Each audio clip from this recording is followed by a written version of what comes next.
সৃষ্টিকর্তা আবারও রহমত, মাগফিরাত এবং নাজাতের মাস পবিত্র রমজান পর্যন্ত পৌঁছার তৌফিক দান করছে। বাংলাদেশের সকলের প্রতি পবিত্র রমজানুল মোবারকের আন্তরিক শুভেচ্ছা এবং মোবারকবাদ। আল্লাহ সুবহানাহু ওয়া তাআলা যেন আপনাদের সিয়াম, কিয়াম, তেলাওয়াত, দোয়া এবং সকল ইবাদত কবুল করেন। এই মাহে রমজান আমাদের অন্তরকে পরিশুদ্ধ করুক, তাকওয়া বৃদ্ধি করুক এবং আমাদের ব্যক্তিগত এবং সামষ্টিক জীবনে ইনসাফ, সংযম এবং রহমতের বাতাবরণ প্রতিষ্ঠা করুক। রব্বে করিম যেন এই বরকতময় মাসের উসিলায় বাংলাদেশ সহ সমগ্র বিশ্বের উপরে শান্তি, ঐক্য ও কল্যাণ নাজিল করেন।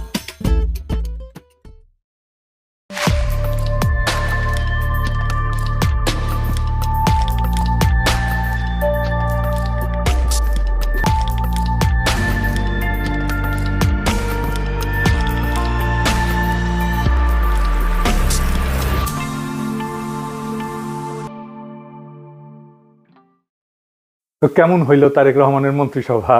আমি প্রফেসর ইউনূসের উপদেষ্টা পরিষদ হওয়ার পরে একটা এপিসোড করেছিলাম, কেমন হইল প্রফেসর ইউনূসের উপদেষ্টা পরিষদ। সত্যি কথা বলতে আমাদের সকলেরই একটা প্রত্যাশা ছিল একটা বিপ্লবী সরকার হবে, প্রফেসর ইউনূসের জোশ সরকার, সেটা হয়েছিল না। যাই হোক, তারেক রহমানের মন্ত্রিসভা নিয়ে আমার কোনো উৎসাহ ছিল না। তারপরও একসাথে রাজনীতি করার কারণে কিছু ঘনিষ্ঠ মানুষের মন্ত্রিসভা আছে, ওনারা এখন বেশিরভাগই যোগাযোগ করেন না। আমি তাদের নাম বললে তাদের বিপদ বাড়াইতে চাই না, আমি তাদের সাফল্য কামনা করি। এই মন্ত্রিসভায় সবার আমল নামা জানা নাই, তবে এটা একটা ইনক্লুসিভ মন্ত্রিসভা হয়েছে। ইনক্লুসিভ মানে রংধনু না, না না না না না রংধনু না, মানে সবাই নিয়া। এখানে বিএনপি আছে, গণ অধিকার পরিষদ আছে, গণসংহতি আছে, আবার নিরপেক্ষরাও আছে। যেমন ডক্টর জাহিদ নিরপেক্ষ রাজনৈতিক বিশ্লেষক, সেও বিএনপি সরকারে আছে, তো নিরপেক্ষদেরকেও নিছে। প্রফেসর ইউনূসের সরকারও আছে, যেমন অ্যাটর্নি জেনারেল, আবার গুপ্ত আছে। গুপ্ত গুপ্ত কে গুপ্ত জানেন? জানেন না? হ্যাঁ, শুনেন। আপনার সরকারে একজন বিদেশি নাগরিককে আপনি জাতীয় নিরাপত্তা উপদেষ্টা করেছেন। আপনার কি সেই আক্কেল জ্ঞান নাই? একজন বিদেশি নাগরিকের কাছে এই দেশের সেনাবাহিনী নিরাপত্তা সংক্রান্ত রিপোর্ট প্রদান করবে কিভাবে ভাবলেন?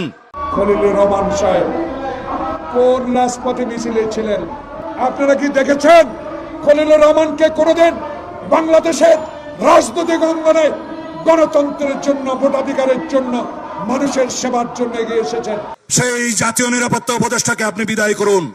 সেই জাতীয় নিরাপত্তা উপদেষ্টা হয় নিজে পদত্যাগ করবে, না হয় আপনি তাকে বিদায় করবেন। এই দেশের নিরাপত্তা সংক্রান্ত কোন জাতীয় দায়িত্ব বিদেশি নাগরিকের হাতে থাকতে পারে না। Wake up to reality. Khalilur Rahman তিনি টেকনোক্র্যাট কোটায় মন্ত্রিত্ব পেয়েছেন। এই অন্তর্বর্তী সরকারের সময় যিনি দায়িত্বে ছিলেন, এটি অনেকের কাছেই একটু খটকা লাগার বিষয় ছিল, অথবা সারপ্রাইজ হয়েছেন অনেকেই। বিএনপি এনসিপি কইতো যে কিংস পার্টি, আর প্রফেসর ইউনূসের সরকারের স্বরাষ্ট্র সচিব তারেক রহমানের মন্ত্রী পরিষদ সচিব, প্রফেসর ইউনূসের অ্যাটর্নি জেনারেল তারেক রহমানের আইন মন্ত্রী, প্রফেসর ইউনূসের নিরাপত্তা উপদেষ্টা তারেক রহমানের পররাষ্ট্রমন্ত্রী, তারপরেও এনসিপি কিংস পার্টি। তো বিএনপির সমর্থকেরা নারী নেতৃত্ব নিয়ে কান তো ঝালাপালা করে দিছিল, মনে আছে না? কেন জামাত নারী ক্যান্ডিডেট দিল না, কিন্তু বিএনপি নারী মন্ত্রণালয়কে দিল একজন পুরুষকে। হ্যাঁ, বুঝিছাও, মন্ত্রী একজন আর প্রতিমন্ত্রী দুইজন, মোট তিনজন। সংখ্যালঘু সম্প্রদায় থেকে দুইজন, তা আবার একজন পার্বত্য চট্টগ্রাম থেকে। ওইটা পার্বত্য চট্টগ্রাম বিষয়ক মন্ত্রণালয়, ওইখানে পার্বত্য চট্টগ্রাম থেকেই একজন মন্ত্রী থাকে। তো হিন্দুরা তো ভোট দিলেন, আপনাদের মন্ত্রী কইয়া ডা ফ্রি ফ্রি সার্ভিস আর কত দিবেন? গয়েশ্বর বাবু হেভি চেতিছে মন্ত্রী হইতে না পাইয়া, দেখেন চেতে মেতে চলে যেতেছে, দেখেছেন?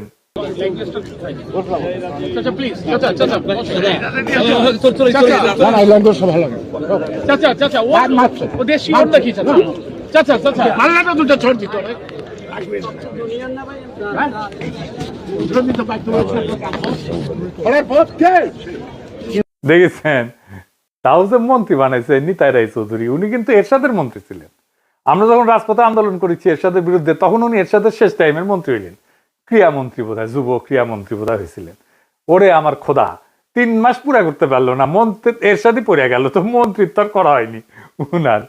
আমি ইয়ারুপসি করিচ্ছি আর কি, যে সুপ্পুর কাছে শপথ দিছে, ইয়া আল্লাহ মাফ করে দাও, সুপ্পুর রেকর্ড করলে ভালো না, চাইনিজ মালের গ্যারান্টি আছে, সুপ্পুর কাছে শপথ নেওয়ার সরকারের কোনো গ্যারান্টি নাই। হাসিনা 7 মাস টিকেছে, প্রফেসর ইউনূস 1.5 বছর, দেখা যাক তারেক রহমানের সরকার কয়দিন টিকে। আমার একজন কইছে যে প্রফেসর ইউনূসের সরকার ছিল ইন্টারিম, আর তারেক রহমানের সরকার হইতেছে ট্রানজিশনাল। মানে অনেকেই কইতেছে এটা বেশি দিন থাকবে না, মানে কইতেছে এই সরকারের মেয়াদ পূরণ করার আগে কোলাপস করবে, দপ্পাস করে পড়বে দুঃশাসনের জন্য। ক্ষমতা আসার আগে যে জুলুম শুরু করছে সেটা কথা আর কি বলবো। তারেক রহমান ইচ্ছা করে কোনো বার্তা দিতেছেন না, কর্মী পর্যায়ে শয়ে শয়ে বাড়িতে আগুন দেওয়া হইতেছে, মারধর করা হইতেছে, লুটপাট করা হইতেছে, দোকান বসত বাড়ি ভাঙচুর করা হইতেছে, খুন করা হইতেছে, এমনকি ধর্ষণ করা হইতেছে। সেটা আবার চাপাও দিতেছে তারেক রহমানের চাকর বাকর যে সাংবাদিকগুলো আছে সেগুলো, কোনো স্যাদ ব্যাদ নাই তারেক রহমানের। উনি সম্প্রীতি দেখাইতে যাইতেছেন, বিরোধী দলের নেতাদের বাসায়, নাহিদের বাসায় যাইতেছেন, শফিক সাহেবের বাসায় যাইতেছেন, কিন্তু কর্মীরা যে জুলুম করতেছে অন্য দলের উপরে সেটার ব্যাপারে কোনো ভ্রুক্ষেপ নেই। জামাত এনসিপির ভাইরা আপনাদের বলি, জুলুম কলে চলবে আপনাদের উপরে, এটাই উনার প্ল্যানের অংশ। জুলাইয়ের সাথে যুদ্ধ উনার প্ল্যানের অংশ। আপনি বিএনপি আলাদার আলাপগুলো দেখেন, আমার আর ইলিয়াসের সোশ্যাল মিডিয়া ইউটিউব বন্ধ করে দিবে, হাদির কবর উড়াই দিবে, আমাদের ধরে নিয়ে গিয়ে বিচার করবে। যে সবচেয়ে ভদ্রভাবে কথা বলতেছে বিএনপি, সেও বলতেছে অনেক হয়েছে, এবার থামেন, দেশটারে শান্তি দেন, চুপ থাকেন। চুপ করানো হইতেছে সবচেয়ে ভদ্র অ্যাপ্রোচ তাদের। মানে একটা সরকার, একটা রাজনৈতিক দল, তার কোনো বিরোধিতা থাকবে না, আমরা কোনো কথা বলবো না। যেহেতু আমরা সরকার বিরোধী, তাই আমাদের কথা বলার কোনো অধিকার নেই, আমাদের চুপ থাকতে হবে, কারণ দেশে এখন শান্তি দরকার। এটা তারা সহ্য করবে না। শেরপুরে মাওলানা রেজাউল করিমকে খুন করছিল না বিএনপি, আজকে বিএনপির নেতা কর্মীরা ওই ঘটনায় জামাতের 122 জন সহ অজ্ঞাতনামা 300 থেকে 40 জনের নামে মামলা করেছে। চিন্তা করেন কি তামাশা। মানে আপনার সহকর্মীরে মারবে, আপনার সহযোদ্ধারে মারবে এবং আপনার নামে মামলা দিবে। দেখেন একজন লিখতেছে বিএনপির সমালোচনা করার জন্য পাড়ার বিএনপি নেতা ডেকে নিয়ে কইতেছে গুলি করে দিবে, গুলি করে দিবে। আওয়ামী লীগ কোনোদিন এই কাজ করে নাই, দেখেছেন? তারেক রহমানের নিয়ে কোনো কথা বলা যাবে না। পুলিশ আবার আগের অবস্থা ফিরে আসিছে, দেখেন অ্যারেস্ট করবি, দেখেন পুলিশের রোয়াব। আপনি কি করেন? আপনি শুনেন, দেখি ভাই কি করেন আপনি? দেখি আপনার আইডি কার্ড বের করেন।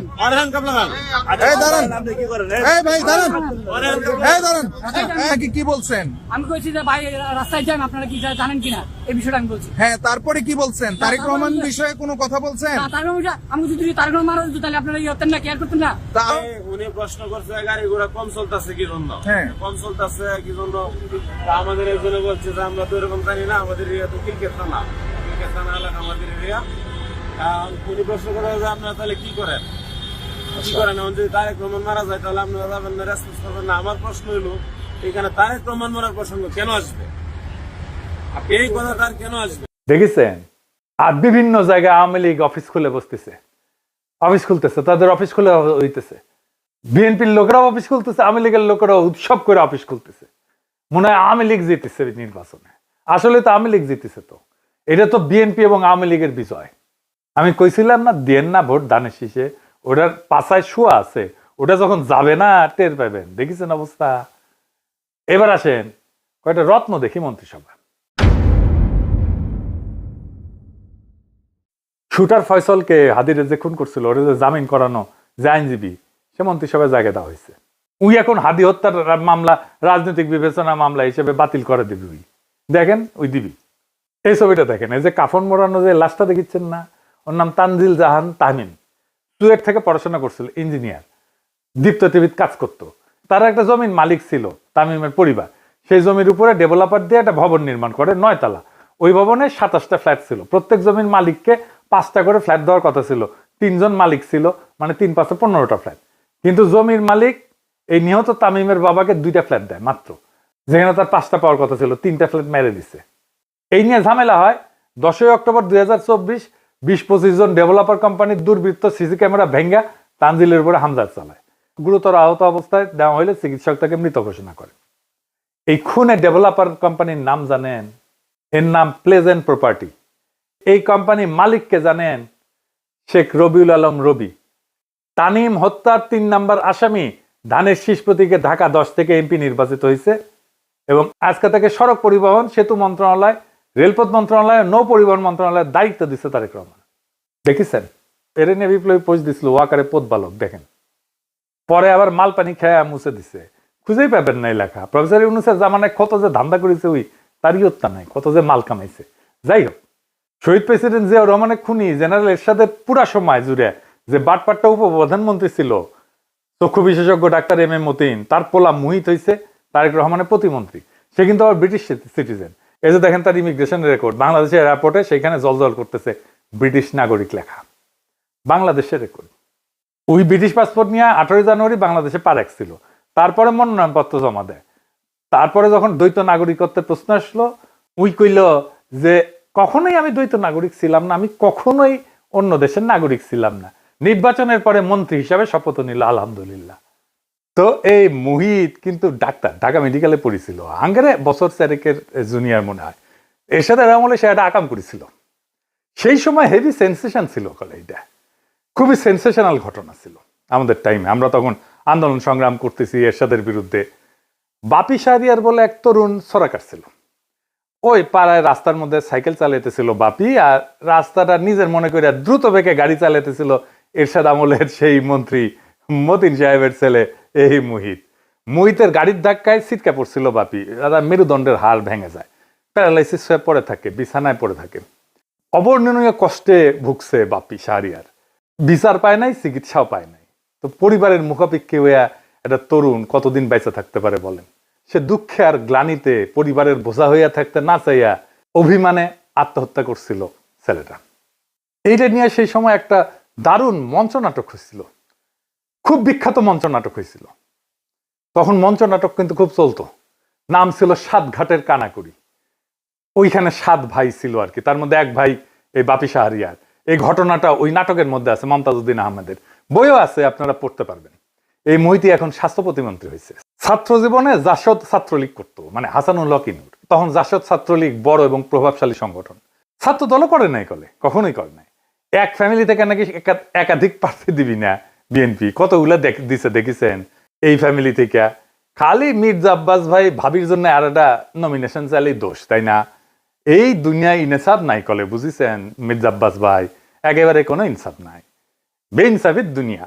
সেজন্য তো এত ইনসাফ করি। আমাদের একজন বনমন্ত্রী উপহার দিচ্ছেন তারেক রহমান, উনি বনে যায় হেগে আসবেন, একদম পারফেক্ট হয়েছে। ভালুকায় বন বিভাগের যে বন আছে না, এটার জমি উনি খায়া ফেলছিলেন। এই উনার পছন্দের ফোনদের আলোর রিপোর্ট দেখেন, আরে উপরে দেখেন, উপরে আর একটা নাম আছে মিজানুর রহমান সিনহা, এটা সাহেব, এটা দেখেন, হাইলাইট করে দেখান, নাম দেখেছেন না? এই মালুকালে বিএনপি বন খেকো আব্দুল আল মিন্টুরে দিছে বনের দায়িত্ব, শিয়ালের কাছে মুরগি বর্গা দিছে। চমৎকার একটা ইন্টারেস্টিং জিনিস দেখাই। আমার এক একনিষ্ঠ ভক্তরে তারেক রহমানের মন্ত্রিসভায় তারে মন্ত্রী বানাইছে বিজ্ঞান এবং প্রযুক্তি মন্ত্রণালয়। ওই হামা কেন অনুসরণ করে বুঝলাম না। তারা গেছে জাতীয় স্মৃতিসৌধে, আইসা ফটো মারিছে, ফটো খিচিছে, তারপরে ফটো ফেসবুকে দিছে। সে ফেসবুকে শেয়ারে দিয়ে বাংলায় তার মন্ত্রণালয়ের নাম এটা কি লিখেছে দেখছেন? বিজ্ঞান প্রযুক্তি লিখতে গিয়া আমার মতো লিখেছে প্রযুক্তি। পরে পাবলিকের হাসাহাসি দেখে এডিট করেছে। শোনেন ভাই, সমালোচনায় ভেঙা পড়বেন না। হাতি চললে কুত্তা ভুক ভুগাবে, আপনি এভাবেই লিখিবেন হাসাহাসির মায়ের বাপ, তাইলে দেখবেন একদিন আপনি ঠিকই পাবনা পৌঁছে গেছেন। তো বিএনপি মন্ত্রী সবাই এমন সব রত্ন আছে, হে বিএনপি সোয়াবিন পার্টি ভান্ডারে তব বিবিধ রতন, কারে ছাইরা কারে ধরি। সুকুমার রায়ের একটা ছড়া ছিল, সৎপাত্র, ওইটার সাথে মিল আছে বিএনপির মন্ত্রিসভার। শুনবেন? শুনেন, মজা। শুনতে পেলাম পোস্তা গিয়ে তোমার নাকি মেয়ের বিয়ে, গঙ্গারামকে পাত্র পেলে, জানতে চাও সে কেমন ছেলে? মন্দ নয় সে পাত্র ভালো, রং যদিও বেজায় কালো, তার উপরে মুখের গঠন অনেকটা ঠিক পেঁচার মতো। বিদ্যে বুদ্ধি বলছি মশাই, ধন্যী ছেলের অধ্যবসায়। 19টি বার ম্যাট্রিকে সে ঘায়েল হয়ে থামলো শেষে। বিষয় আশায় গরিব বেজায়, কষ্টে সৃষ্টে দিন চলে যায়। মানুষ তো নয় ভাইগুলো তার, একটা পাগল একটা গোয়ার, আরেকটি সে তৈরি ছেলে, জাল করে নোট গেছেন জেলে। কনিষ্ঠটির তবলা বাজায়, যাত্রা দলে 5 টাকা পায়। গঙ্গারাম তো কেবল ভোগে পিলের জ্বর আর পাণ্ডু রোগে, কিন্তু তারা উচ্চ ঘর কংসরাজের বংশধর, শ্যামলাহিরি বনগ্রামের কি যেন হয় গঙ্গারামের। যা হোক, এবার পাত্র পেলে এমন কি আর মন্দ ছেলে। তো একদিন পরে একটা গণতান্ত্রিক ভাবে নির্বাচিত সরকার পেলাম, তার একটা মন্ত্রিসভা পেলাম, পেছেন একটা মন্ত্রিসভা, মন্দ না। চারিদিকে তো দেখি যাত্রাপালা চলিচ্ছে, কার মারে ধুলায় অন্ধকার। এবার আসেন জুলাই বিপ্লবের সাথে কি করেছে বিএনপি সেটা দেখি। এমপিদের দুইটা শপথ নেওয়ার কথা ছিল, একটা হইতেছে সংসদ সদস্য হিসেবে শপথ, আর একটা হইতেছে সংবিধান সংস্কার কমিটির সদস্য হিসেবে শপথ। বিএনপি সংবিধান সংস্কার রক্ষার শপথ নেয়নি, কারণ তারা পুরানো আওয়ামী সেকুলার রাজনৈতিক বন্দোবস্তের বাইরে যেতে চায় না, পুরনো সংসদীয় কাঠামোর ভেতরেই থাকতে চায়। সংবিধান সংস্কারের গণভোট যে জনরায় তৈরি হয়েছে সেখান থেকেও তারা নিজেদেরকে দূরে রাখছে। তাদের কর্মীরা মাঠে না ভোটের পক্ষে ক্যাম্পেইন করছে, আমরা দেখছি, অনেক রেকর্ড আছে। মানুষ এখন বুঝতে শুরু করছে এটা পরিবর্তনের রাজনীতি না, এটা অবস্থান রক্ষার রাজনীতি। রাষ্ট্রের আমূল সংস্কারের প্রশ্নে এরকম অনীহা থাকলে নতুন কিছু হবে না, পুরনোই রং বদলাবে। জুলাই ছিল পরিবর্তনের অঙ্গীকার, যদি সেই অঙ্গীকার থেকে সরে দাঁড়ানো হয় তাহলে জনগণের আকাঙ্ক্ষার সঙ্গে সেটা সাংঘর্ষিক হবেই। এর বিপরীতে এনসিপি জামাত জোট সংসদে থেকেও সংবিধান সংস্কারের শপথ নিছে, মানে তারা শুধু চেয়ারে বসতে চায় না, কাঠামো বদলাইতে চায়, এমনটাই তাদের দাবি। রাষ্ট্রীয় প্রতিষ্ঠান পুনর্গঠন, রাজনৈতিক সংস্কৃতি বদল, এই অঙ্গীকারের ভেতর দিয়ে তারা আগাইতেছে। এই কারণেই তারা নতুন সরকারের শপথ অনুষ্ঠানে যায়নি। এটা কেবল অনুপস্থিতি না, এটা রাজনৈতিক বার্তা। বার্তাটা পরিষ্কার, জুলাইয়ের দাবির সঙ্গে কোনো আপোষ না।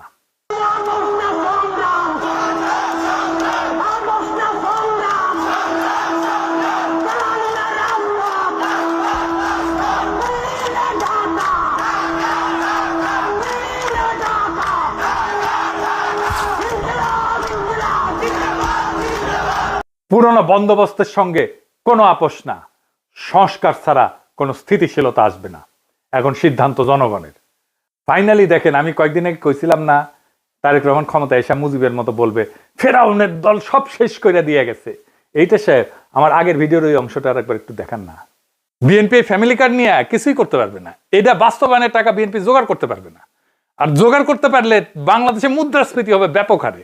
আর তখন 6 মাস পরে এসে বিএনপি বলবে আওয়ামী লীগের অন্তর্বর্তী সরকার সব টাকা নিয়ে গেছে, তাই বিএনপি এটা বাস্তবায়ন করতে পারতেছে না। সর্দির বডিগার্ড যেমন 1972 এসে বলছিল কিচ্ছু নাই, ফেরাউনের দল সব শেষ করে দিয়ে গেছে। শুনেন, টাকা নাই, পয়সা নাই, চাল নাই, ডাল নাই, রাস্তা নাই, রেলওয়ে ভেঙে দিয়ে গেছে, সব শেষ করে ফেরাউনের দল সব শেষ করে দিয়ে গেছে। দেখেছেন?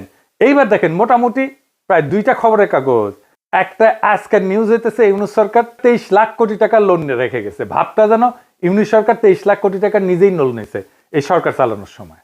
সব খবরের কাগজে একই খবর, দেখেন একটা পর একটা। দেখেন এডিটর সাহেব, দেখেন, দেখেছেন, বুঝেছেন কেন এটা করেছে? কারণ ইউনূস সরকার উল্টাপাল্টা খরচ করে নাই। বিজনেস স্ট্যান্ডার্ডের গ্রাফটা দেখেন এডিটর সাহেব, হেডলাইনটাও করেছে বদনিয়তে, কিন্তু গ্রাফটা এরা ঠিকঠাক দিচ্ছে। প্রত্যেক বছর লোনের অ্যামাউন্টটা দেখান এডিটর সাহেব। ইউনিসেফ সরকার আগের বছর থেকে 25% লোন কম নিয়ে সরকার চালাইছে। জি, এটা 25% কম লোন নিয়ে দেশ চালাইছে। এই টাকা দিয়া তারা আবার হাসিনার আমলে পাওনা ক্লিয়ার করছে তার এই টাকার মধ্যেই, এবং রিজার্ভ ডাবল করছে। সরকার যাওয়ার আগে অবস্থা যত খারাপ দেখানো যায়, ভবিষ্যতে বিএনপির খারাপ পারফরমেন্স করলে বলতে পারবে ফেরাউনের দল সব শেষ করে দিয়ে গেছে। এর জন্য যত না খারাপ দেখাইতে হবে তার চেয়ে বেশি খারাপ।